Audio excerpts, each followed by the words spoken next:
Hello my dear students, welcome back. आज हम लोग डिस्कस करने वाले हैं फ्रिक्शन सीरीज का ही एक टॉपिक, ब्लॉक ऑन ब्लॉक, या इसे हम डबल ब्लॉक सिस्टम के नाम से भी जानते हैं।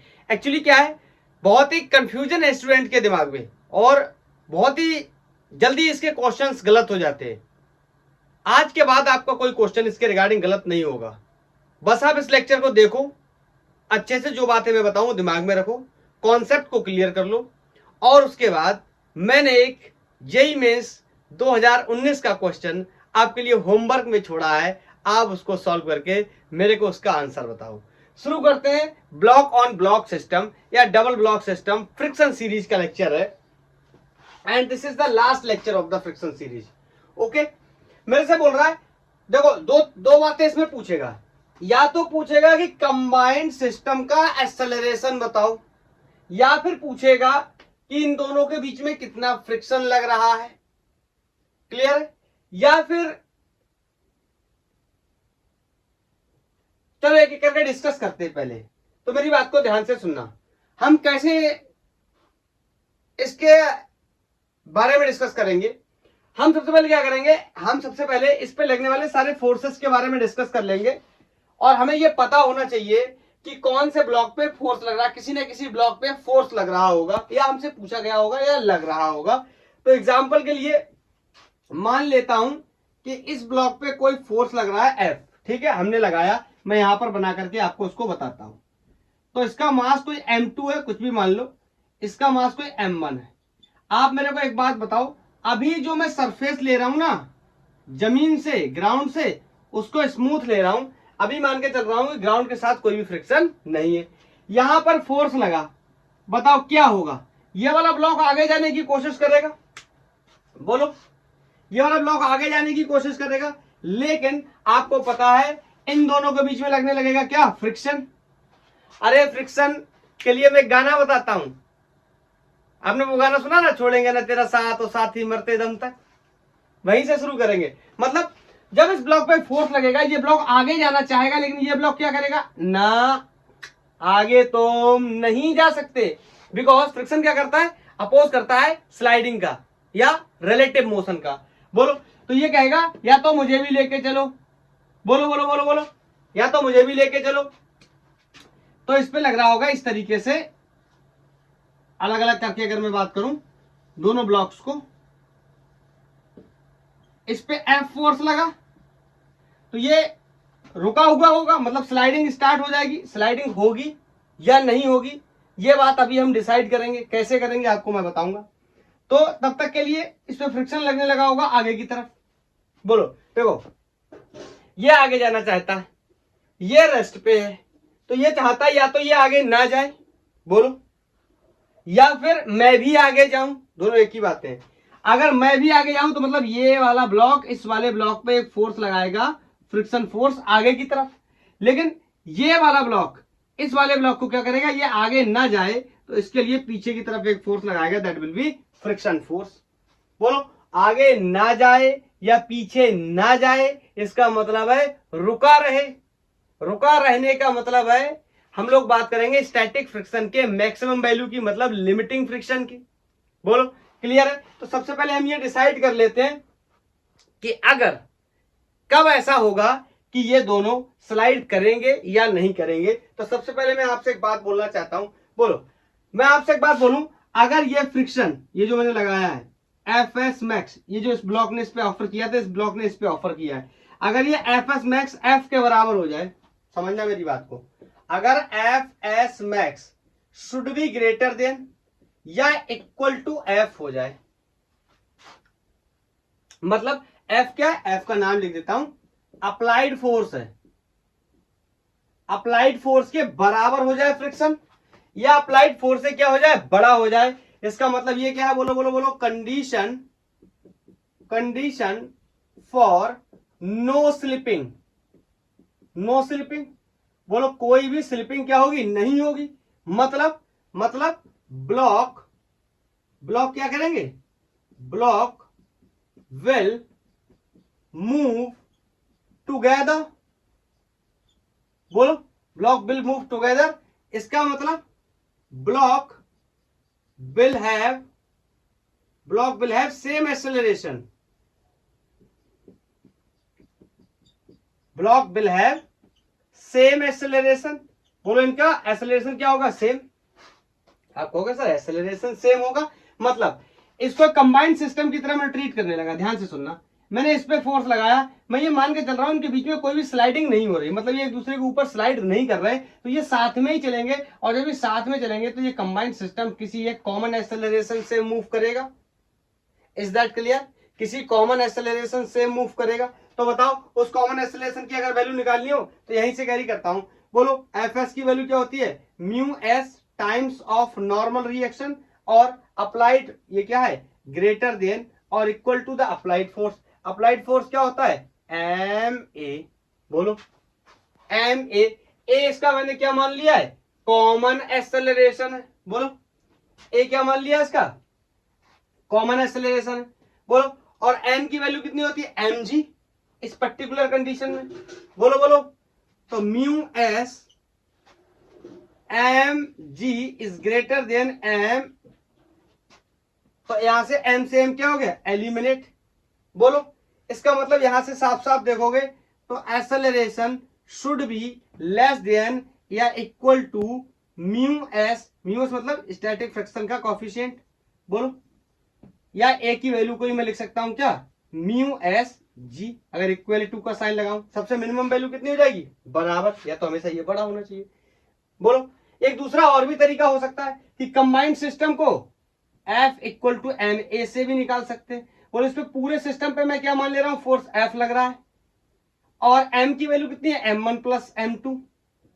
m1 प्लस m2 और एक्सेलरेशन कोई a है तो a equal to F upon m1 plus m2. इन दोनों ही कंडीशन में आंसर एक आने वाला है, एक ही आंसर आएगा, चाहे आप ऐसे सॉल्व करो चाहे आप ऐसे सॉल्व करो. मैं जब क्वेश्चन लूंगा तो आपको बताऊंगा, लेकिन ये काफी इंपॉर्टेंट कंडीशन है.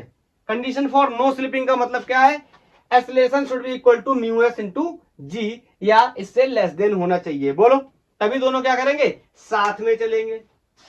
तो पहला सवाल हमारा क्लियर हो गया कि ब्लॉक का क्या बताओ? एक्सेलरेशन बताओ. ये कंबाइंड सिस्टम का क्या बताओ? एक्सेलरेशन बताओ. हमने बता दिया कंबाइंड सिस्टम का क्या होगा? इतना या इतना एक्सेलरेशन होगा, एक ही बात है. ये कंडीशन क्या थी? नो स्लिपिंग के लिए. अब मान लो कि क्या हुआ? स्लिपिंग होने लगी. क्या इस बात को आप समझ पा रहे हैं? नो स्लिपिंग का मतलब है रिलेटिव मोशन नहीं हो रहा, मतलब ब्लॉक मोशन में नहीं है, मतलब स्टैटिक है. मतलब कौन सा फ्रिक्शन लगेगा? Static friction. वो भी कौन सी वैल्यू लगेगी? मैक्सिमम वैल्यू, क्योंकि एडजस्टेबल होता है. मतलब ब्लॉक के चलते ही कौन सा फ्रिक्शन आ जाएगा? काइनेटिक. बोलो तो इसको हटाऊं. ये पहली कंडीशन क्लियर है. आप इस कॉन्सेप्ट को समझ लो अच्छे से, फिर अभी हम लोग जब न्यूमेरिकल प्रॉब्लम्स को सॉल्व करेंगे ना तब आपको क्लियर हो जाएगा एकदम से. तो बोलो अब अगर मान लो कि स्लाइडिंग होने लगी तो फिर वही बात है, कंडीशन है कि फोर्स नीचे वाले ब्लॉक पे लग रहा है या ऊपर वाले ब्लॉक पे लग रहा है. तो किसी ना किसी पे लग रहा होगा, तो मैं अभी मान लेता हूं कि नीचे वाले ब्लॉक पे लग रहा है. तो बताओ दोनों के एफबीडी वगैरह बना लेते हैं, देख लेते हैं क्या सिस्टम है. तो देखो इस ब्लॉक पे फोर्स लगाया, एक्सटर्नल फोर्स मैंने लगाया, मान लो इस पे लग रहा है आगे की तरफ ऐसे. तो बोलो क्या होगा? फिर जब ये ब्लॉक आगे स्लाइड करेगा, ये आगे स्लाइड करेगा, तो ये क्या करेगा? दो बातें आप समझ सकते हो. ये चाहेगा कि आगे ना जाए, तो मतलब ये वाला ब्लॉक M2 इस पे एक फ्रिक्शन लगाएगा. बोलो इस वाले ब्लॉक पे क्या करेगा? एक फ्रिक्शन लगाएगा आगे की तरफ. और फ्रिक्शन कौन सा होगा? काइनेटिक. क्योंकि हम ये मान के चल रहे हैं कि स्लाइडिंग क्या हो चुकी है? स्टार्ट हो चुकी है. दूसरी बात, अगर अब ये आगे चल रहा है, आगे जाना चाह रहा है, मतलब ये आगे चाह रहा है, तो ये चाह रहा है ये भी आगे की तरफ आए. बोलो बोलो बोलो बोलो बोलो बोलो बोलो बोलो बोलो बोलो बोलो फिर से बताऊं, ध्यान से सुनना. ये ब्लॉक आगे जा रहा है, दोनों ब्लॉक के अलग अलग रिस्पेक्ट में बात करेंगे. ये ब्लॉक आगे जा रहा है, देखो जाने लगा, तो ये चाहेगा ये भी आगे आए.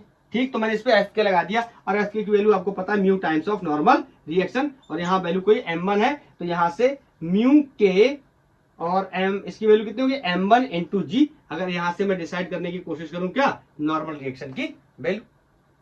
बोलो तो आप कहोगे ये पीछे की तरफ क्या है? इसके बारे में ये बताने जा रहा हूं. बोलो जब ये ब्लॉक आगे की तरफ स्लाइड करेगा तो ये चाहेगा ये भी आगे चाहे. पहली कंडीशन ये होगी. ये भी तो सोच सकता है कि ये आगे ना जाए, दोनों बातों को अच्छे से समझना पड़ेगा आपको। ये आगे जा रहा है तो ये चाह रहा है चले तो साथ, रुके रहे तो साथ, यही तो कॉन्सेप्ट होता है।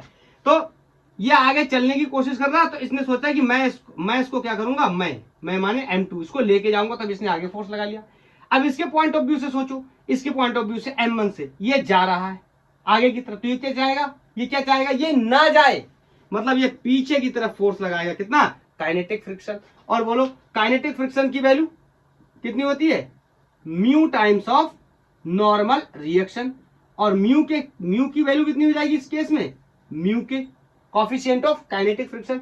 नॉर्मल रिएक्शन की वैल्यू कितनी हो जाएगी, ये दोनों ब्लॉक इसके ऊपर रखे हुए, तो मैं यहाँ पे नॉर्मल रिएक्शन बना दूं क्या, इसके लिए कितना हो जाएगा, नीचे की तरफ इसको दबाएंगे किससे, M1 प्लस M2G वेट से, तो यहाँ ऊपर की तरफ लगेगा नॉर्मल रिएक्शन। सिंगल ब्लॉक की बात करी तो यहाँ पर M1G से दबाएगा, तो यहाँ पर नॉर्मल रिएक्शन की वैल्यू मैंने M1G लिख दी थी। मेरे हिसाब से इसमें कोई डाउट नहीं होना चाहिए, ये सब बहुत हम डिस्कस कर चुके हैं। तो ये हो गया M1 प्लस M2G। तो हमसे पूछा जाएगा कि काइनेटिक फ्रिक्शन की कितनी वैल्यू होगी, तो हम ऐसे बता देंगे। बोलो क्लियर है। तो इस कॉन्सेप्ट को समझा हमने, क्या समझा, नीचे वाले पे फोर्स लगाया। अब इनकेस मान लो ऊपर वाले पे फोर्स लगने लगे, कॉन्सेप्ट समझ लो बस, खाली ऊपर वाले नीचे वाले से कोई मतलब नहीं है, हमें बस ये देखना है कि किस वाले ब्लॉक पे फ्रिक्शन फोर्स सिर्फ एक्ट कर रहा है। जैसे इस वाले ब्लॉक पे इस समय क्या कर रहा था, फ्रिक्शन फोर्स एक्ट कर रहा था। इन केस इसका एक्सेलरेशन पता करना हो तो F के बराबर क्या कहेंगे, बोलो M टाइम्स ऑफ A। अरे भैया इस पे सिर्फ कौन सा फ्रिक्शन है, सिर्फ काइनेटिक फ्रिक्शन ही तो है। तो अगर इस पे कितना एक्सेलरेशन होगा, मान लो इस पे एक्सेलरेशन A1 होगा, तो मैं निकाल सकता हूं, मैं क्या फॉर्मूला लगाता हूं, बोलो मैं ही तो लगाता हूं, F इक्वल टू MA। बोलो, और यहाँ पे F का रोल ही प्ले कौन कर रहा है, F के, तो मैं कह सकता हूं कि F के will be equal to M1 into A। F के की वैल्यू जरूरत पड़ने पे इस तरीके से निकाल लेंगे, बोलो जरूरत पड़ने पे इस तरीके से निकाल लेंगे, और यहां से आ जाएगा क्या, एक्सेलरेशन इसका एक्सेलरेशन निकालना हो तो देखो इसके एक्सेलरेशन के लिए गेम होगा क्या, इस पे दो फोर्सेस लग रहे हैं। आगे की तरफ एक एक्सटर्नल एजेंट ने लगाया हुआ फोर्स है, मतलब ये लेके जा रहा है, ये क्या कर रहा होगा, अपोज कर रहा होगा, रोक रहा होगा, बराबर मास टाइम्स ऑफ एक्सेलरेशन। इसका मास कोई मैंने M2 मान लिया और इसका एक्सेलरेशन मैंने कोई A2 मान लिया। ध्यान रखना दोनों के एक्सेलरेशन क्या होंगे, अलग अलग है, तभी तो स्लाइड करेंगे। अगर एक्सेलरेशन कॉमन हो जाएंगे तो साथ साथ चलेंगे, फुल टुगेदर चलेंगे। तो यहां से F बताओ, और फिर इसकी वैल्यू रख देंगे कितनी, म्यू के into normal reaction. Normal reaction में फिर से ये वाला नॉर्मल रिएक्शन आ जाएगा क्या, M1 plus M2 into G, और ये इधर कितना हो गया M2A। मैं आपको बेसिक बता रहा हूं, पूरा कॉन्सेप्ट क्लियर करके बता रहा हूं, क्वेश्चंस में भी हम निकालेंगे। बोलो, तो ये कहानी थी, नीचे फोर्स लग रहा था सबकी। अब अगर बोलो सिर्फ ऊपर फोर्स लगने लगे, अभी भी जो ग्राउंड है वो मैं मान के चल रहा हूं स्मूथ है, मतलब नीचे कोई भी फ्रिक्शन अवेलेबल नहीं है। तो मान लो यहां पर M1 फोर्स लगा, यहां पर M2 फोर्स लगा, मैं इसको हटा रहा हूं, एक्सप्लेनेशन समझते रहो, ये सब नोट कर लो, याद करना है इसमें कुछ नहीं है, सिर्फ कॉन्सेप्ट को समझना है। तो बोलो जब इस पे फोर्स लगेगा, बताओ M1 पे फोर्स लगा, ध्यान से सुनना, M1 पे फोर्स लगा, मैंने लगाया आगे की तरफ, तो बोलो अब ये चाहेगा ये ब्लॉक क्या करे, ये भी आगे जाए। दोनों हिसाब से सोच रहा हूं, पहले मैं इसके हिसाब से सोच रहा हूं, तो ये चाहेगा ये भी आगे जाए, मतलब ये वाला ब्लॉक इस वाले ब्लॉक पे एक फोर्स लगाएगा, काइनेटिक फ्रिक्शन, एक फ्रिक्शन लगाएगा इन दोनों के बीच में। M1 लगाएगा किसके ऊपर, M2 के ऊपर, और इसकी वैल्यू आपको पता है mu times of normal reaction, और नॉर्मल रिएक्शन वगैरह आप बताएंगे नहीं, निकाल सकते हैं आसानी से। अब दूसरे पॉइंट ऑफ व्यू से सोचना, ये भी तो मैं कह सकता हूं कि ये आगे जा रहा है, तो ये चाहेगा कि ये आगे ना जाए, मतलब ये इस पे पीछे की तरफ एक क्या ऑफर करेगा, फ्रिक्शन ऑफर करेगा। इसकी वैल्यू फिर से mu times of normal reaction, इस केस में M1G, इस केस में M1 plus M2G। Is that clear. तो हमें देखना है, अगर मेरे से बोला जाए कि एक्सेलरेशन बताओ, तो अब इस वाले केस में देखना पड़ेगा क्या F लेके जा रहा है, F के रोक रहा है, मान लेता हूं ये A1 एक्सेलरेशन से जा रहा है, तो M1 A1 इसकी इक्वेशन बन गई। अब इस पे सिर्फ लग रहा है कौन, फ्रिक्शन, नीचे स्मूथ है तो कोई फोर्स है नहीं, तो यहां पर जो F इक्वल टू MA2 में लगा रहा था या M2A2 लगा रहा था, ये एक्सटर्नल फोर्स का ही काम कौन करने वाला है, F करने वाला है, mu times of normal reaction इसकी वैल्यू होती है। तो हम यहां से कह सकते हैं कि F will be equal to M2A2 बोलो। तो यहाँ से एक्सेलरेशन की वैल्यू निकाल लूंगा, इंडिविजुअल के एक्सेलरेशन कैसे निकालना ये क्लियर हो गया। फ्रिक्शन फोर्स निकालना हो तो बहुत सारे रास्ते हैं, यहाँ से निकाल सकता हूँ, यहाँ से निकाल सकता हूँ, यहाँ अगर इस ब्लॉक पे निकालना हो तो यहाँ से निकाल सकता हूँ, इस ब्लॉक पे निकालना हो तो यहाँ से निकाल सकता हूँ। Is that clear? समझ गए? अब तीसरा कॉन्सेप्ट ये है कि इस पे फोर्स लग रहा है, इस पे भी फोर्स लग रहा, चाहे सेम डायरेक्शन में लग रहा चाहे अपोजिट डायरेक्शन में लग रहा। बोलो। तो इसका मैं कोई भी कॉन्सेप्ट मतलब कोई भी केस नहीं बताऊंगा, इसका जनरल क्या करेंगे, एफबीडी बनाएंगे, सारे फोर्सेस को देखेंगे, ऐसा क्वेश्चन मैंने रखा हुआ उसको डिस्कस करेंगे। एक और केस हो सकता है कि ये ग्राउंड भी कैसा है, रफ है, नो प्रॉब्लम। अगर ग्राउंड रफ हो जाएगा तो देखो ऊपर वाले ब्लॉक पे एक फोर्स आगे, ये जितनी बात कर चुके उतनी तो कर ही लेते हैं, एक फोर्स पीछे। अब इस वाले ब्लॉक पे M2 पे क्या था, सिर्फ फ्रिक्शन आगे की तरफ F के था, लेकिन इस बार ऐसा नहीं होगा, यहां से ग्राउंड भी इसको क्या देगा, एक फ्रिक्शन देगा। बोलो। ये अलग अलग फ्रिक्शन होंगे, डिपेंड करेगा कॉफिशिएंट के ऊपर। यहां पर जो फ्रिक्शन की वैल्यू लगाऊंगा, इसमें जो कॉफिशिएंट लगाऊंगा, बोलो, वो यहां वाला यूज करूंगा, यहां वाले में कॉफिशिएंट यहां वाला यूज करूंगा। ठीक है, डिपेंड करेगा ये रुके हुए हैं या फिर चल रहे हैं, तो इसके लिए हम यहाँ पे ज्यादा एक्सप्लेनेशन की बात नहीं करेंगे। क्वेश्चन जब आएगा वहां से टारगेट इसको क्या करेंगे, टारगेट करेंगे, हिट करेंगे। क्लियर है? तो ये बातें आई थिंक आप समझ गए होंगे। अब मैं कुछ 5-6 सवाल ले लेता हूं और एक एक करके अलग अलग कॉन्सेप्ट पे हम लोग क्वेश्चंस को डिस्कस कर लेते हैं, और आप लोग क्या करेंगे, लेक्चर को पॉज करेंगे और पॉज करने के बाद मुझे उसका आंसर देंगे। बोलो।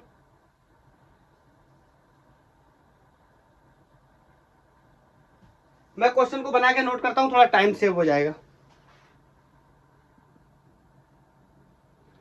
ये क्वेश्चन है, पहला क्वेश्चन है, मेरे से बोल रहा है कि दो ब्लॉक है, ये M1 4 kg का, M2 5 kg का, 12 न्यूटन का फोर्स नीचे वाले ब्लॉक पे लग रहा है।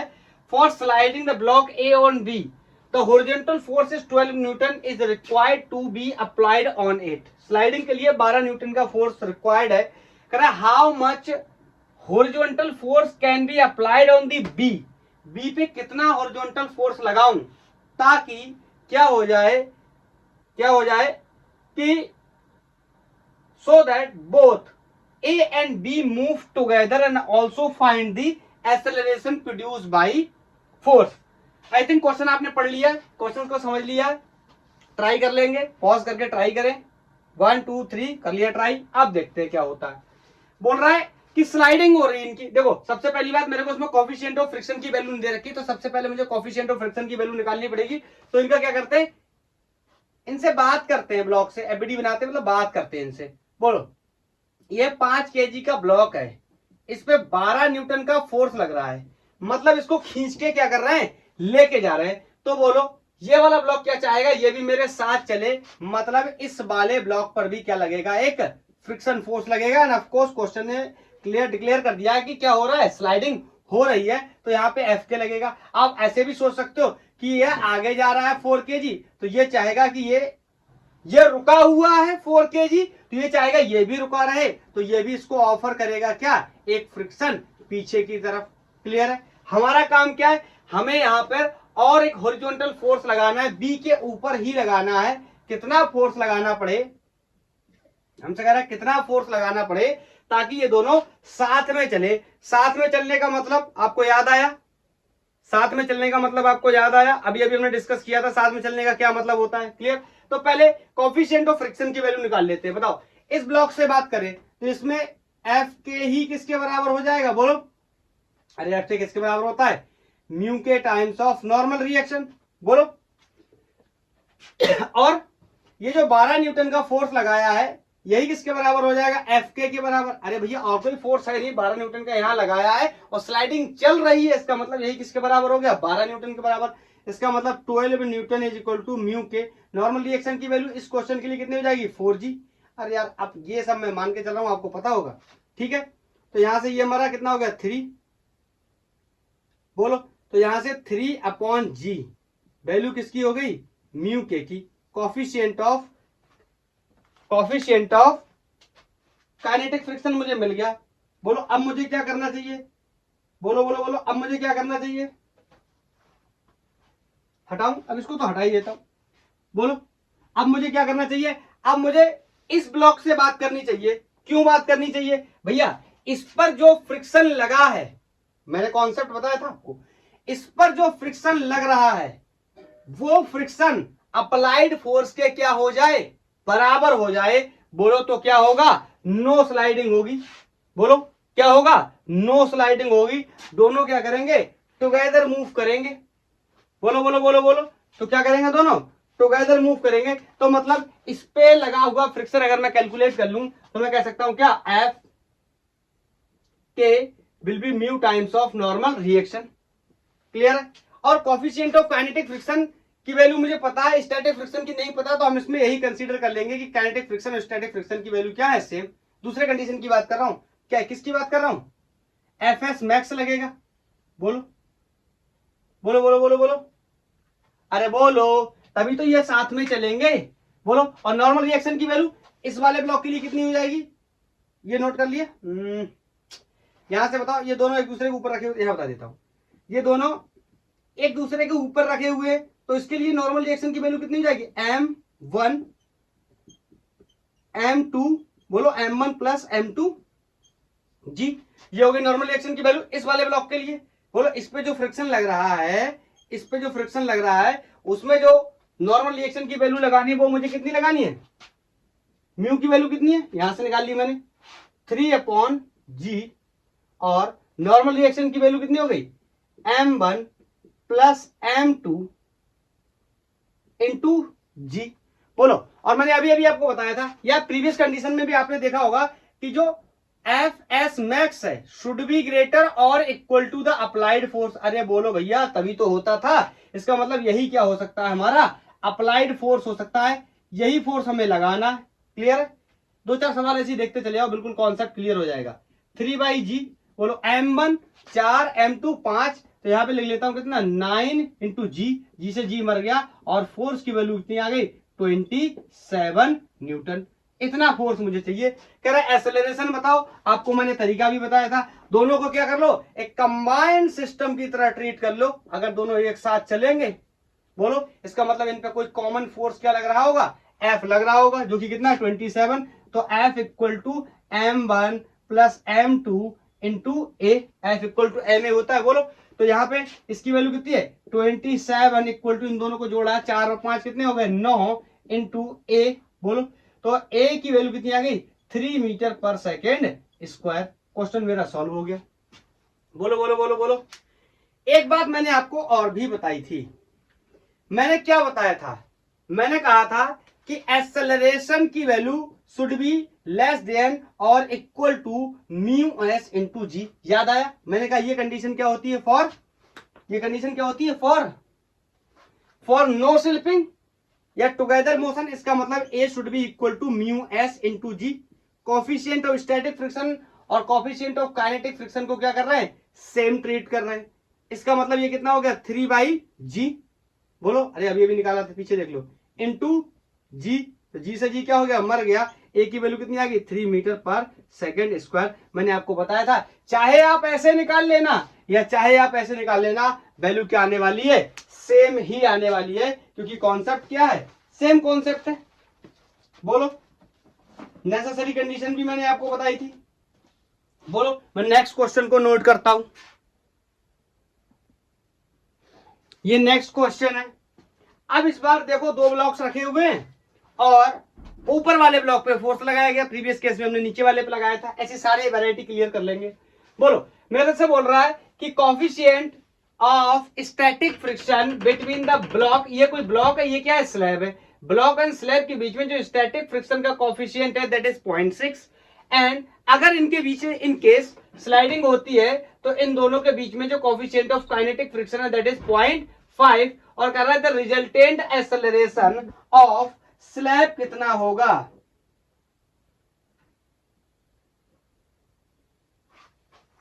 बोलो, पॉज करो, सॉल्व करो। बोलो, तो स्लैब का एक्सेलरेशन निकालने से पहले सबसे पहले हमें यह चेक करना होगा कि क्या इनमें स्लाइडिंग हो रही है या नहीं हो रही है। स्लाइडिंग हो रही होगी तो अलग तरीके से निकलेगा, और नहीं हो रही होगी तो जो स्लैब का एक्सेलरेशन होगा वही एक्सेलरेशन किसका होगा, इस ब्लॉक का होगा। तो सबसे पहले क्या कर लेते हैं, चेक कर लेते हैं। तो बताओ एफबीडी बनाते हैं, इसके ऊपर वाले ब्लॉक के ऊपर यहां पर F इक्वल टू 100 न्यूटन का फोर्स लग रहा है, ये 10 kg ब्लॉक है, बोलो। और ये स्लैब नीचे रखा हुआ कोई, और नीचे से ये स्मूथ सरफेस पे रखा हुआ है, तो बोलो ये क्या होगा, आगे जाएगा। तो ये चाहेगा कि मैं इसको भी आगे लेकर जाऊं, बोलो। और दूसरा दूसरा इसके हिसाब से सोचूं, 40 kg स्लैब के हिसाब से सोचूं, तो ये कहेगा मैं रुका हुआ हूं, इसका मतलब इसको भी रोकूं, तो इस पे दो फ्रिक्शन, सॉरी इस पे क्या लगाएगा, फ्रिक्शन लगाएगा पीछे की तरफ, दैट इज Fs मैक्स। तो सबसे पहले मैं चेक कर लूं ये बड़ा है या ये बड़ा है, तभी तो पता चलेगा कि स्लाइडिंग हो रही है। अगर ये जीत गया इसका मतलब स्लाइडिंग हो रही है, अगर ये हार गया इसका मतलब स्लाइडिंग नहीं हो रही है। अरे बोलो यार, करूं कैलकुलेट, बोलो।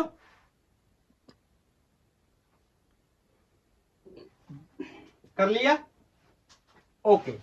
चलो अब देखते हैं, सबसे पहले Fs मैक्स की वैल्यू निकालते हैं, बोलो। तो Fs मैक्स की वैल्यू कितनी होती है, mu times of normal reaction.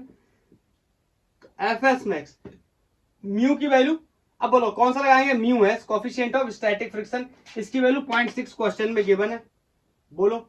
Normal reaction की वैल्यू यहां से देख लेते हैं, इस ब्लॉक ने इसको ऐसे दबाया होगा, that is N equal to M1G, M1G का मतलब 10G, ऊपर की तरफ ऐसे लगा होगा नॉर्मल रिएक्शन। अरे न्यूटन के कॉन्सेप्ट से, Newton third law of motion के कॉन्सेप्ट से, बोलो वेट लगा होगा, ऐसे समझ लो। तो इसने इसको दबाया 10G वेट से, तो इसने ऊपर की तरफ इसको फोर्स लगाया, नॉर्मल रिएक्शन ऊपर की तरफ। तो N की वैल्यू कितनी होगी 10, और G की वैल्यू क्वेश्चन ने हमें सजेस्ट किया है, आप देख सकते हैं मैंने बोर्ड पे नोट कर रखा है, 9.8 लगा लो, क्वेश्चन ने ऐसा बोला है। तो बोलो इसकी मल्टीप्लाई करेंगे तो Fs मैक्स कितना हो जाएगा, 9 6 कैरी 4, 6 नेम 54, 54 और 4 58, बोलो क्लियर है। अरे इसका मल्टीप्लाई करेंगे, देखो मोटा मोटा अगर 10 होता तो ये 60 हो जाता, 0.2 कम रह गया, तो 6 बार में कितना कम हो जाएगा, 0.12 कम हो जाएगा, हाँ ठीक है। 6 6 48 के 8, 6 नेम 54, 4 58। अब दशमलव देख लेते, देखो इस वाले तो ये कैंसिल हो गया, बोलो यहाँ पे आ गया, तो 58.8 न्यूटन आया, और ये फ्रिक्शन सफिशिएंट नहीं है, बोलो इसको रोकने के लिए। बोलो ये कितने का है, 100 का है, क्लियर है। अब इस ब्लॉक का एक्सेलरेशन पूछा नहीं गया मुझसे, किससे पूछा गया, स्लैब का। अब देखो बहुत ही क्लियर है, ये हो गया क्या, कौन सा फ्रिक्शन लगने लगा, ये काइनेटिक, इसीलिए मैंने नहीं लगाया था अब तक, क्या लगाया अब काइनेटिक। तो आपको पता है इस पर सिर्फ एक ही फोर्स लग रहा है, काइनेटिक फ्रिक्शन। तो बताओ यही किसके बराबर हो जाएगा, M2 इंटू ए के बराबर, बोलो या A2 कर लेता हूं इसमें, M2 इंटू A2 के बराबर। और F के, बोलो F के की वैल्यू कितनी हो जाएगी, म्यू के times of normal reaction M2 into A2। Normal reaction की वैल्यू इस ब्लॉक के लिए बहुत ही आसान है, बोलो ये ब्लॉक इस तरीके से नीचे दबाएगा, नीचे किससे, M1 प्लस M2 से, तो 10 प्लस 40 कितना हो गया, 50 इंटू G। अब ये बहुत छोटी छोटी बातें, अब यहाँ पर ये मत पूछने लगना ये कैसे हो रहा है। म्यू के की वैल्यू मुझे पहले से दे रखी क्वेश्चन में 0.5, एन की वैल्यू कितनी हो गई 50 इंटू जी, और M2 की वैल्यू 40 क्वेश्चन में दे रखी है, इंटू A2 मुझे निकाल रहा है। अब क्या मैं इसको सॉल्व कर सकता हूं, आई थिंक बिल्कुल कर सकता हूं।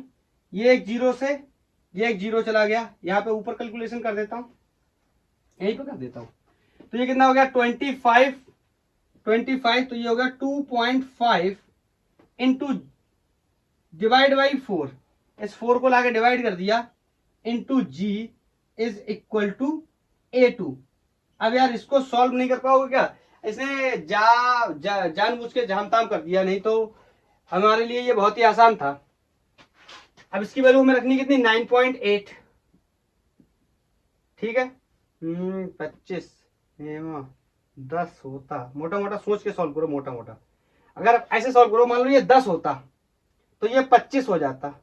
अब 25 का चौथा हिस्सा, 25 का आधा 12.5, लगभग इसके आसपास आता तो यही हमारा सही हो जाएगा। बोलो आप सॉल्व कर लो, यही आएगा। क्लियर? अगर मोटा मोटा ऐसे समझ के सॉल्व कर देखो, आंसर में काफी डिस्टेंस है, गैप काफी ज्यादा है। ये 0.98 है, ये 1.47 है, ये 1.52 है और ये 6.1 है समथिंग, तो काफी गैप है। बोलो मैंने सॉल्व किया 10 मान लिया इसको, मोटा मोटा 10 माना, तो इसमें मल्टीप्लाई किया कितना हो गया 25, 25 का चौथाई हिस्सा हो जाएगा लगभग लगभग 6.125, उसी के आसपास आ जाएगा। ठीक है, 6.1 दे रहा है, तो यही हमारा आंसर क्या हो जाएगा, सही हो जाएगा। नेक्स्ट मैं नोट करता हूं। नेक्स्ट देखो, पहले ऊपर वाले में, पहले नीचे वाले पे फोर्स लगा था सबसे पहले क्वेश्चन में, फिर ऊपर वाले पे लगा, अब दोनों पे लग रहा है, अब दोनों पे लग रहा है। नीचे अभी भी स्मूथ ले रखा है, नीचे भी रफ करेंगे, यहां पर भी फ्रिक्शन लगाएंगे। वेट करो आप एक सेकंड, करें सॉल्व। इसमें मैंने दो वैल्यूज इसमें गलत ले लिए। गलत का मतलब क्या है, ये न्यूमेरिकल गलत ले लिए ना, ये इसमें मैच नहीं करेगा, ये न्यूमेरिकल वैल्यूज को गलत ले लिया ना, इसमें मैच नहीं करेगा। ठीक है, तो बताओ, बना ली दोनों के लिए इक्वेशंस, तो ये हो गया। बोलो ये उधर जाएगा, राइट जा रहा है तो लेफ्ट साइड फ्रिक्शन लगेगा, ऐसे लिख लेता हूं, फ्रिक्शन लगेगा। इधर फोर्स की वैल्यू कितनी है, 3 न्यूटन है, 2 kg का ब्लॉक है। दूसरे वाले से बात कर लेते हैं, ये लेफ्ट की तरफ चल के जा रहा है 20 न्यूटन के फोर्स के साथ, तो इस पर पीछे की तरफ ऐसे फ्रिक्शन लगेगा। इक्वेशन बना लेते हैं दोनों के लिए। बोलो, और एक्सेलरेशन क्या होगा, कॉमन। अरे भैया कॉमन सिस्टम को इसको मूव कराएंगे कंबाइंड सिस्टम की तरह, तो दोनों का एक्सेलरेशन क्या होगा, सेम। ए मान लेते हैं, चाहो तो ए की वैल्यू अलग से निकाल लो, या यहीं से पता चल जाएगी। हमें फोर्स बताना है, इस वजह से मैं ज्यादा ए में झाम नहीं कर रहा, क्यों आगे जा रहा है 3 से, रोक रहा है कौन, F will be equal to M A, यही तो होता है। एम की वैल्यू कितनी है 2, और एक्सेलरेशन दोनों ही ब्लॉक को क्या कर लेता हूं, एक कंबाइंड सिस्टम की तरह ट्रीट कर लेता हूं, तो इसका एक्सेलरेशन क्या है ए, तो मैंने ए मान लिया। अब बताओ इस वाले ब्लॉक की बात करूं तो कौन लेके जा रहा है 20, बोलो कौन लेके जा रहा है 20, रोक कौन रहा है, एक सेकेंड एक सेकेंड एक सेकेंड, गड़बड़ हो गया, गड़बड़ हो गया। ऊपर वाले इक्वेशन ये उधर नहीं जा रहा है, सॉरी, ये कंबाइंड सिस्टम इधर मूव कर रहा है, तो कौन लेके जाएगा एफ, माइनस रोकेगा कौन 3, will be equal to 2a, बस बस बस। ये 20 लेके जा रहा, यहाँ एफ रोक रहा, बराबर बराबर, इसकी वैल्यू कितनी 4, तो 4 कितना हो गया ए। ध्यान से देखो, यहाँ से ये एलिमिनेट हो गया, एफ की वैल्यू एलिमिनेट होगी, यहाँ से ए की वैल्यू निकाल के इसी में रख देंगे, आंसर आ जाएगा। तो बोलो ये कितना हो गया, 20 में से 3 गए 17, 3 गए 17, 3, तो ये फिर से मुझे थोड़ा सा लग रहा है कि ये ऑप्शन मैच करने में फिर से दिक्कत करेगा, और ये 2 न्यूटन है, सॉरी। क्लियर? कहोगे सर क्या ही हो गया, पूरे क्वेश्चन का पोपट हो गया। कोई बात नहीं, न्यूमेरिकल वैल्यूज से क्या फर्क पड़ता है। ये हो गया कितना 18, मैं तो 3 रख के ही सॉल्व कर देता, नहीं फिर इसमें मैच ही नहीं करता, फिर आप कहते सर मैच नहीं कर रहा। तो ये हो गया 2 और 4 6, ए कितना आ गया 3, ए की वैल्यू आ गई कितनी 3, किसी भी एक में रख दो। यहाँ देखो f minus 2 will be equal to 2 into a की वैल्यू कितनी है 3, देखो फिर गलत लिख दिया, तो 3 2 या 6, और ये उधर गया कितना हो गया 8, तो f की वैल्यू कितनी हो गई 8 न्यूटन। एक्चुअली गर्मी बहुत है, ह्यूमिडिटी भी बहुत ज्यादा हो रही है। क्लियर? बोलो नेक्स्ट क्वेश्चन नोट करता हूं।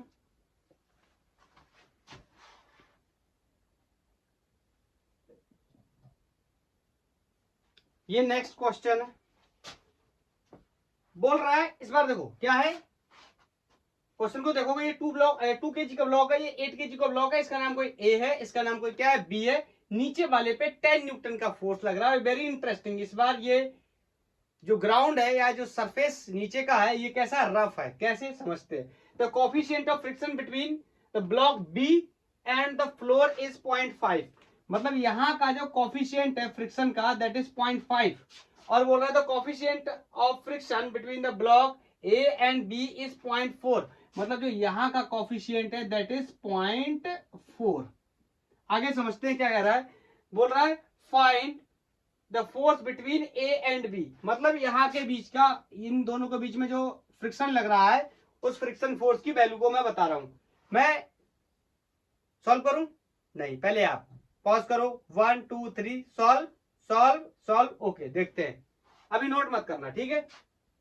तो देखो मैं क्या बोलूंगा, इस वाले ब्लॉक पर ये 10 न्यूटन आगे की तरफ जा रहा है, तो ये वाला ब्लॉक क्या चाहेगा, ये आगे ना जाए, मतलब इस पे पीछे की तरफ क्या लगाएगा, एक फ्रिक्शन लगाएगा। बोलो, स्टैटिक फ्रिक्शन लगाएगा। और ये आगे जा रहा है तो ये चाहेगा कि ये मेरे साथ आगे चले, तो ये इस पे एक काइनेटिक फ्रिक्शन लगा देगा।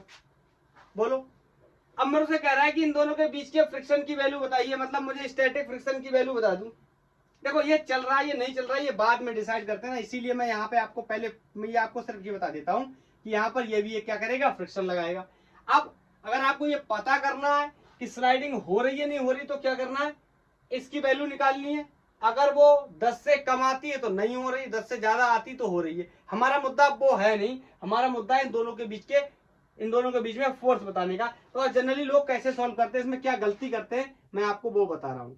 तो क्या करते हैं, F S max is equal to mu times of normal reaction, और एफ एस मैक्स इन दोनों के बीच का coefficient is given, that is 0.4, and normal reaction की वैल्यू कितनी हो जाती है, एम जी। तो 2 और 10 कितने, सॉरी 2 और 8 कितने हो गए, 10, नीचे की तरफ कितना हो गया, 10 जी, ठीक है। नीचे की तरफ कितना होगा, 10 जी। जी की वैल्यू को स्टैंडर्ड 10 कैलकुलेट कर लेते हैं, तो यहां से देखोगे ये कट गया, जी की वैल्यू 10, तो एफ एस मैक्स की वैल्यू कितनी आ गई, 40 न्यूटन। बोलो, एफ एस मैक्स की वैल्यू कितनी आ गई, 40 न्यूटन। और इस तरीके से ये सवाल क्या हो गया, गलत हो गया। बोलो क्यों, क्योंकि हमारी अप्रोच गलत है। इसके बीच में फ्रिक्शन होगा या नहीं होगा, ये तब पता चलेगा जब इन दोनों के बीच में रिलेटिव मोशन हो रहा है या नहीं हो रहा है। मैंने आपको बताया था कि फ्रिक्शन तभी रोल प्ले करता है जब एक ब्लॉक दूसरे ब्लॉक के ऊपर स्लाइड करने की कोशिश करता है। अगर नो स्लाइडिंग है मतलब नो फ्रिक्शन, फ्रिक्शन तो होगा लेकिन वो एक्ट नहीं करेगा। याद आया, क्योंकि इस बार केस में क्या है, जो सरफेस है वो भी कैसी है, रफ। ये कॉन्सेप्ट काम करता है जब सरफेस कैसी होती, स्मूथ होती, लेकिन इस बार सरफेस कैसी नहीं है, स्मूथ नहीं है, कैसी है, रफ है। इसका मतलब हमने जो सोचा ये कॉन्सेप्ट क्या है, गलत है। मतलब अब हमें ऐसे सोचना है कि नीचे यहाँ पर फ्रिक्शन लग रहा है, ये 10 आगे लेकर जाएगा, तो बोलो पीछे की तरफ कौन आएगा, फ्रिक्शन आएगा, एफ एस मैक्स आएगा। बोलो, स्टैटिक फ्रिक्शन आएगा, क्या करेगा, इसको एडजस्ट करने की कोशिश करेगा। अब डिपेंड करेगा, अगर ये बड़ा हुआ तो ये लेकर चला जाएगा, नहीं बड़ा हुआ तो कोई बात नहीं। और एफ एस मैक्स की वैल्यू निकालूं, एफ एस मैक्स की वैल्यू, और ये अभी उतनी ही निकल के आएगी जितनी अभी हम लोगों ने निकाली थी, mu times of normal reaction, और F S will be mu s की वैल्यू। इसके बीच में बोलो कितना है, कोफिशिएंट 0.5। अब कैलकुलेशन को थोड़ा सा अवॉइड कर रहा हूँ, मान के चल रहा हूँ कि आप थोड़े समझदार हो चुके हैं। तो 2 और 8 कितने हो गए, 10, तो 10 जी। तो यहां से देखो ये 0 से ये पॉइंट मर गया, तो एफ एस मैक्स की वैल्यू, सॉरी मैंने गलत बोल दिया था, ये कितनी आ गई, 50 न्यूटन। मुझे लगा दोनों का कोफिशिएंट क्या है, सेम। अब मेरी एक बात आप बताओ, यहां पर ये लेके जा रहा है 10 से, और रोकने वाला कितने का है, 50 का है। क्या ये ब्लॉक आगे मूव करेगा, कभी नहीं करेगा। और अगर ये आगे मूव नहीं करेगा तो ये वाला ब्लॉक इसके ऊपर ही रखा रहेगा। तो बोलो, इन दोनों के बीच में कभी रिलेटिव मोशन होगा, नहीं होगा। बोलो, तो इन दोनों के बीच में क्या कभी कोई फ्रिक्शन फोर्स होगा, नहीं होगा। Is that clear? क्या सर फ्रिक्शन होगा, नहीं होगा, लेकिन फ्रिक्शन एक्ट नहीं करेगा, कब तक, जब तक ये दोनों एक दूसरे के ऊपर स्लाइड करने की कोशिश नहीं करेंगे। अरे एफ एस मैक्स भी तो तभी लगता था, याद करो, जस्ट अबाउट, बिल्कुल पहला lecture, just about to slide. याद आया, स्लाइड करने ही वाला है, लेकिन यहाँ अवेलेबल फ्रिक्शन 50 न्यूटन है, अप्लाइड फोर्स 10 है, तो जरूरत ही नहीं। क्या सर पीछे चल पड़ेगा, ना मेरे भाई, फ्रिक्शन कैसा फोर्स है, चलाने वाला नहीं, रोकने वाला फोर्स है। बोलो, इज दैट क्लियर? इस सवाल का मतलब समझ पाए? तो देखो, जैसे आप सॉल्व करोगे, मेरे देखो क्वेश्चन के कितना इंटरेस्टिंग है, आप ऐसे सॉल्व करोगे तो भी ऑप्शन दिया हुआ है। मैंने जो पहले गलत करके सॉल्व किया, देखो उसका भी ऑप्शन दिया है। कुछ और महान लोग होंगे जिनका 100 भी आ जाएगा, पता नहीं है कैसे आएगा, लेकिन जो सच सही आंसर है वो क्या है, 0। क्या है, क्यों 0 क्यों है? यहाँ पर इतना अवेलेबल फ्रिक्शन क्या है, ज्यादा है, अप्लाइड फोर्स क्या है, कम है, तो ये मूव ही नहीं करेगा। जब ये मूव नहीं करेगा तो ये दोनों क्या रहेंगे, रेस्ट पे। अरे फ्रिक्शन का यही तो एम था, हम बने तुम बने एक दूजे के लिए, मतलब चलेंगे तो साथ, जीना मरना साथ में तेरे। बोलो, जब स्लाइडिंग होगी या होने की कोशिश करेगा तब एक्ट करेगा फ्रिक्शन, जब कोई चांसेस नहीं है तो friction force between the two surface will be zero. Next, ये नेक्स्ट क्वेश्चन है, मैं पढ़ के बताता हूं। बोल रहा है व्हेन सिस्टम इज रिलीज, मतलब ये m1 मास है, ये m2 मास है, इसको एक स्ट्रिंग से बांधा गया है, एक पुली के ऊपर, एक टेबल के ऊपर रखा गया है, ठीक है। बोल रहा है छोड़ देते हैं, then m1 m2 mass start accelerating, of course ये गिरना शुरू कर देगा नीचे की तरफ। बोलो ए एक्सेलरेशन से, ये आगे की तरफ जाना शुरू कर देगा ए एक्सेलरेशन से। बोलो क्लियर, क्लियर। बोल रहा है what should be the additional mass small m placed over the m1, इसके ऊपर एक कोई मास रख दे, so that masses m1 plus m slide with uniform speed. मतलब जो पहले ये कह रहा है वो कर लेते हैं, इसके ऊपर इसने कोई एक मास m रख दिया तो ये यूनिफॉर्म स्पीड से चलने लगे, तो बताइए उस मास की वैल्यू कितनी होगी, 10 किलो, 12 किलो, 11 किलो या 2 किलो। तो देखो पहले बेसिक बातों के बारे में डिस्कस कर लेते। बोलो यहां से टेंशन ऐसे लगेगा T, तो यहां पर भी ऐसे लगेगा टेंशन T। बोलो नीचे की तरफ इसका वेट लग रहा होगा कितना, m2g। Is that clear? ये तो बहुत बेसिक बात है। बोलो जब ये ब्लॉक आगे की तरफ स्लाइड करने की कोशिश करेगा तो पीछे की तरफ कौन लगेगा, बोलो फ्रिक्शन Fk। बोलो तो ये फ्रिक्शन ही किसके बराबर हो जाएगा, बताओ, टेंशन के बराबर हो जाएगा। बोलो ये स्लाइड करने की कोशिश करेगा या चलेगा, चलेगा तो इसलिए मैंने क्या लिख लिया, Fk। तो यहाँ पे मैं कह सकता हूं कि टेंशन ही किसके बराबर होगा, Fk के, और Fk की वैल्यू कितनी हो जाएगी, mu times of normal reaction. और बताओ तो यहाँ पर म्यू की वैल्यू कितनी है, 0.4 क्वेश्चन में दे रखी है, और नॉर्मल रिएक्शन की वैल्यू इस पर्टिकुलर ब्लॉक के लिए W नीचे की तरफ दबाएगा कितना, m प्लस m1 इंटू जी, ऊपर की तरफ होगा इस तरह कुछ नॉर्मल रिएक्शन, तो m प्लस m2 इंटू जी, यही किसके बराबर हो जाएगा, टेंशन के बराबर। Is that clear?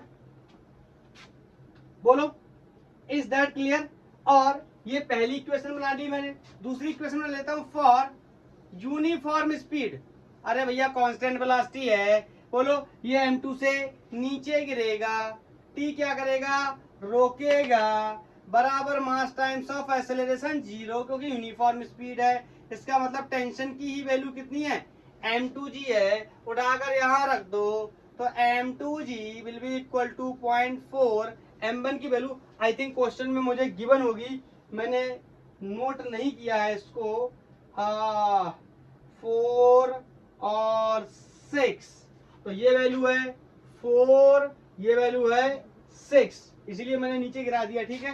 तो यहाँ पर हो गया कितना, m1 की वैल्यू 4 प्लस स्मॉल m, इसकी वैल्यू तो हमें निकालनी ही है, कितना मास इसके ऊपर रख दें, इंटू जी की स्टैंडर्ड वैल्यू 10 का इस्तेमाल कर लेते हैं। बोलो तो m2 की वैल्यू भी यहाँ पर रख ही लेता हूं, फिर कितनी हो जाएगी, 6। तो बोलो ये कितना हो गया, 6g, अंदर मल्टीप्लाई करूंगा, ये हो गया 1.4, सॉरी 1.6, 4 चौक 16 प्लस 0.4m। यार ये गड़बड़ हो गया, पीछे से इसमें जी का मल्टीप्लाई भी होगा तो ये हट जाएगा, तो ये 0.4m की जगह कितना रह जाएगा, मास। अभी ठीक होना चाहिए, 4 चौके 16, ये मल्टीप्लाई हो गया 4 पॉइंट, ठीक, ठीक है, अभी ठीक है। बोलो अब ये क्या है, फिर से वही गड़बड़ी यार, या तो जी को यहाँ पे भी जी को एक्सपोज करके 60 कर लेता हूँ, ठीक है, अब सही है। तो बताओ 16 में से 60 चले गए 60 में से 16 चले गए इक्वल टू 4m, तो m इक्वल टू, बोलो कितने बचे, 44 आई थिंक, क्यों 60 में से 10 गए, 50 में से 6 गए, 60 में से 10 गए, कितने बचे, 50 में से 6 गए, भाई तो बोल रहा हूँ 44/4, it means 11 kg। Option C क्या हो गया, सही। बोलो is that clear, is that clear, is any problem? बोलो तो अपने कॉन्सेप्ट को हमने अच्छे से देख लिया, बस पढ़ते चले जाएंगे, करते चले जाएंगे। नेक्स्ट, मैं सारी वैरायटी क्लियर करना चाहता हूं। ये लो जी, इंक्लाइन पे भी फ्रिक्शन का सवाल आ गया, इंक्लाइन पे भी एक्सेलरेशन पूछ लिया गया 2 kg ब्लॉक का। पहला क्वेश्चन नीचे वाले ब्लॉक पे फोर्स, दूसरा क्वेश्चन ऊपर वाले ब्लॉक पे फोर्स, तीसरा क्वेश्चन दोनों पे फोर्स, चौथा क्वेश्चन जो सरफेस ली थी वो भी कैसी थी, रफ, एंड पांचवा क्वेश्चन एक मास रखना था, सिस्टम को इक्विलिब्रियम करना था, and sixth question is incline plane पे पूछा गया है मेरे से इसका एक्सेलरेशन कितना होगा। तो देखो अब मैं ये मान के चल रहा हूँ ना, यहाँ पे एफबीडी वगैरह बनाना आपको आता है भैया। हम लोग लास्ट लेक्चर के साथ डिस्कस कर रहे हैं फोर्स कॉन्सेप्ट के, वो भी फ्रिक्शन की सीरीज चल रही, तो यहाँ पर कंपोनेंट वगैरह करने आते होंगे, ये बात मान के चल रहा हूँ, बहुत ही रफ्तार के साथ बताने वाला हूँ। यहाँ पे बोलो, यहाँ पर ये इस तरीके से 3G, बोलो नीचे की तरफ, तो ये हो गया कितना, ये वाला एंगल कितना हो जाएगा 30, तो ये हो गया कितना 3G cos 30, तो बोलो यहाँ पर आ गया 3G। अब ये बिल्कुल भी कोई नहीं पूछ सकता कैसे आया भैया, प्रीवियस लेक्चर्स देख के आओ, अब यहाँ पे नहीं बता सकते कैसे आया 3G sin 60। बोलो तो ऊपर की तरफ एक फोर्स लगाएगा, नॉर्मल रिएक्शन लेग से कोई N1 मान लेता हूँ, दो अलग अलग ब्लॉक है इसलिए N1 N2, तो बोलो यहाँ पर भी ये कितना 2G, तो ये भी कितना हो जाएगा, अरे भैया ये एंगल 30, ये एंगल 30, तो ये एंगल भी 30, तो बोलो ये कितना हो जाएगा 2G cos 30, तो बोलो इसका भी एक फोर्स आगे आ जाएगा, तो ऐसे करके यहाँ लिख लेता हूँ, तो हो जाएगा 2G sin 30। बोलो इज दिस क्लियर। और उसके साथ यहाँ पर एक फोर्स लग जाएगा कोई नॉर्मल रिएक्शन। अब मेरी बात को ध्यान से सुनना, जब ये ब्लॉक नीचे की तरफ स्लाइड करने की कोशिश करेगा तो ऊपर की तरफ एक फ्रिक्शन लगेगा, तो बोलो जब ये वाला ब्लॉक भी नीचे की तरफ स्लाइड करेगा या एक्सेलरेट करेगा तो ऊपर की तरफ भी एक फ्रिक्शन लगेगा। बोलो बोलो इस पे F1 को फ्रिक्शन मान लिया मैंने, इस पे F2 मान लिया, आप Fs मैक्स स्लाइड कर रहे हैं, एक्सेलरेशन पूछा जा रहा है तो ऑफ कोर्स काइनेटिक फ्रिक्शंस की बात करनी पड़ेगी, तो यहाँ पे Fk लग जाएगा, यहाँ Fk1, यहाँ Fk2 आप लिख सकते हैं, मैंने F1 F2 से मान लिया, ठीक है। अभी बोलो मेरे को बताना है कि ये वाला ब्लॉक कितना कितना स्लाइड करके नीचे आने वाला है। बोलो अब मेरे लिए यहाँ पे कोई भी दिक्कत होनी नहीं चाहिए, मुझे नहीं लगता यहाँ पे कोई दिक्कत होगी। बोलो अब क्या करना है, सारे फोर्सेस को ध्यान से सुनो, ये वाला ब्लॉक क्या करेगा नीचे की तरफ मूव करेगा, तो इसको लेके कौन आ रहा है, कौन 2 kg वाले पे पूछा गया, तो 2 kg वाले की बात कर लेते हैं। इस पे दो फोर्सेस, इस पे कितने फोर्सेस लग रहा है कुल मिला के, मैं एक बार आपको यहाँ पर थोड़ा सा बता देता हूँ। देखो इस पे नीचे की तरफ एक फोर्स लग रहा है 2G sin 30, ये वाला एक लग रहा है इस पे 3G sin 30। बोलो एक लग रहा है 2G sin 30, एक लग रहा है 3G sin 30 ऐसा नहीं बोलना चाहिए, बोलो ऐसे लिखना चाहिए था टोटल फोर्स। बोलो टोटल फोर्स ऑन इंक्लाइंड, दोनों का एक्सेलरेशन क्या होने वाला है, बोलो सेम होने वाला है। ऐसा बोल सकता हूं क्या मैं, अरे बोलो बोलो बोलो, क्या ऐसा बोल सकता हूं मैं, ये तो बोल सकता हूं ना, या ऐसे बोल सकता हूं कि नेट बोल रहा, टोटल नहीं, नेट फोर्स ऑन इंक्लाइन, तो समझना। बोलो ये दोनों फोर्सेस नीचे की तरफ, तो मैं कह सकता हूं क्या 2G प्लस, सॉरी प्लस नहीं, 2G sin थीटा sin 30, यहां लग रहा है 3G sin 30। बोलो नीचे की तरफ ब्लॉक ऑफ कोर्स फॉल कर रहा है, तो ये दोनों लेके आएंगे, रोकेगा कौन, रोकेगा कौन, ऊपर की तरफ ये फ्रिक्शन और ये फ्रिक्शन, तो मैंने लिख लिया क्या, इन दोनों को हटा दे रहा हूं, यहाँ पे इसकी जरूरत नहीं पड़ने वाली, माइनस बोलो क्या F1 या आप चाहो तो Fk1 ऐसे लिख लो, ठीक है, प्लस Fk2। बोलो F net equal to M लिखते तो ये हो गया F नेट, और बोलो Ma मान लेता हूं दोनों कॉमन एक्सेलरेशन A से गिर रहे होंगे। बोलो बोलो बोलो बोलो बोलो, तो Ma कितना हो जाएगा, 3 और 2 5, और ये हो गया A। मेरे को यहां से क्या बताना है, एक्सेलरेशन की वैल्यू बतानी है। बोलो ये मेरे लिए काफी आसान होने वाला है, बताओ। हाँ अब Fk1 Fk2 की मुझे जरूरत पड़ेगी, तो मैं यहां से लिख ले रहा हूं। बोलो Fk1 मतलब mu times of normal reaction, Fk1 mu की वैल्यू इस वाले क्वेश्चन के लिए 0.2, इस वाले ब्लॉक के लिए या जो भी हो यार 0.3 है, ठीक है 0.3, और नॉर्मल रिएक्शन इस केस में कितना हो जाएगा, N1 equal to 3G cos 30। अरे यार इसमें कोई डाउट नहीं होना चाहिए, ये हो जाएगा 3G cos 30। ऐसे सिमिलरली Fk2 का लिखना है, डायरेक्ट लिख देता हूं, इसका कोफिशिएंट ऑफ फ्रिक्शन कितना है 2, ये देखो गलत लिख दिया, ये 3 लिख लेता हूं यहाँ पे, ये 3, ये कितना है 0.2। बोलो और नॉर्मल रिएक्शन की वैल्यू कितनी हो जाएगी 2G cos 30। इन वैल्यूज की मुझे जरूरत पड़ेगी, तो मैं यहाँ पे रखने चला ये अच्छा होता है अलजेब्रा में ही सॉल्व करता तो ज्यादा बेहतर रहता है। m1 प्लस m2 मानता हूँ, हटाओ, m1 प्लस m2 मानता हूँ इंटू ए, और ये जो मैंने रखे ना इनको भी हटाओ, इनको भी m1 मानता हूँ, इसको भी क्या मानता हूँ m2, अलजेब्रा में सॉल्व हो जाएगा m2, ये इसको भी हटाओ, क्या मानता हूँ थीटा।